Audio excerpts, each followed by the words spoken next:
बहुत ध्यान दीजिएगा महाराज। श्राद्ध पक्ष की कथा चल रही है, शिव महापुराण आज विराम की ओर है। ब्राह्मण को भोजन नहीं करा पा रहे हैं, मान लो आप गौ माता को रोटी नहीं दे पा रहे हैं, स्वान को भोजन नहीं दे पा रहे, कौवे को भोजन नहीं दे पा रहे हो, और मान लो गया करना, जल के पात्र में 2 बूंद गंगा जल डालना, और वो गंगा जल शंकर को रोज 16 दिन तक चढ़ाइए, पितृदोष समाप्त हो जाए। जब ज्यादा घर में पितृदोष हो ना, ऐसा लगे कि पितृदोष बहुत ज्यादा है, 1 रुपये कमा रहे हैं, 1.25 रुपये खर्च हो रहा है, हाथ में पैसा नहीं टिक रहा,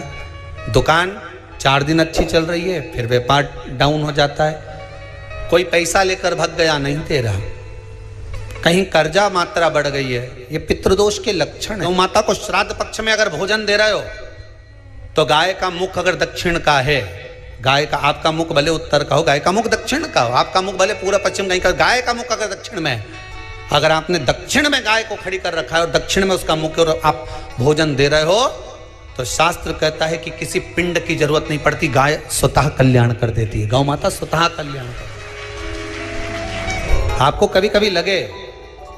कि मेरे ऊपर पितरों का पितृदोष लगा हुआ है, या पितरों का श्राप लगा हुआ है, या हमारे यहाँ पर लोग अधोगति में ज़्यादा मर जाते हैं, हमारे यहाँ ये काम ज़्यादा हो जाता है, तो निवेदन है, श्राद्ध पक्ष चल रहा है, प्रयास करिएगा, एक चावल की कटोरी में, कटोरी के अंदर थोड़ा सा चावल रख लीजिए कच्चा, उस चावल की कटोरी में एक बेलपत्र, थोड़ी सी दुर्वा बांधकर पानी का मटका, परिंदा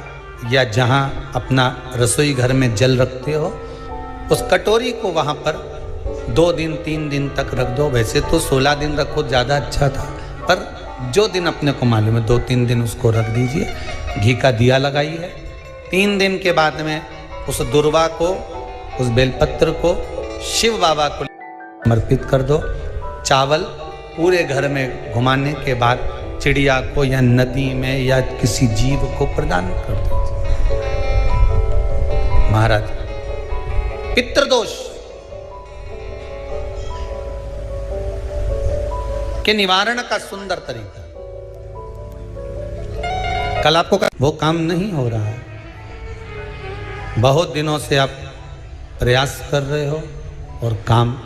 अटका पड़ा हुआ है, तो प्रयास करना, जल के पात्र में थोड़ा सा शहद, गंगा जल उसमें डालकर, ये जो श्राद्ध पक्ष चल रहा है, जिस समय पर, जिस श्राद्ध पक्ष के अंतर्गत,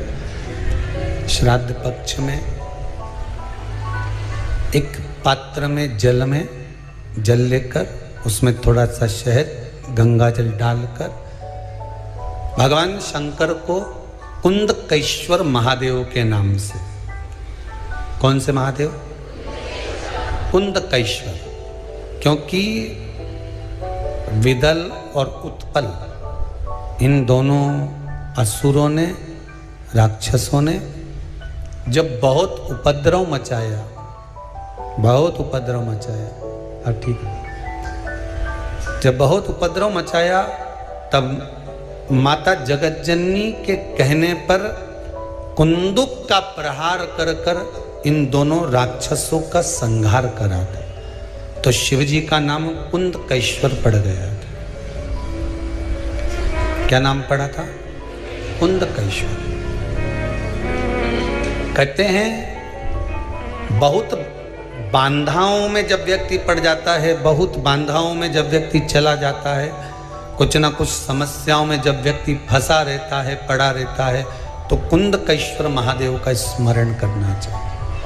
एक प्रयास और करना, छोटा सा प्रैक्टिकल करने में क्या जाता है। दुकान पर ग्राहक नहीं आ रहे ना, आधा घंटा हो गया, कोई ग्राहक नजर नहीं आया, फालतू बैठे हो ना दुकान पर, जब ग्राहक नहीं आता तो फ्री हो, तो एक काम करो,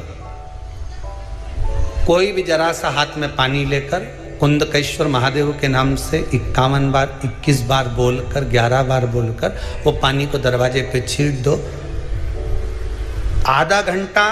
ज़्यादा से ज़्यादा 20 मिनट, आधा घंटा, 30 मिनट नहीं लगेंगे और ग्राहक प्रवेश करना प्रारंभ करेंगे। प्रैक्टिकल करने में क्या जाए।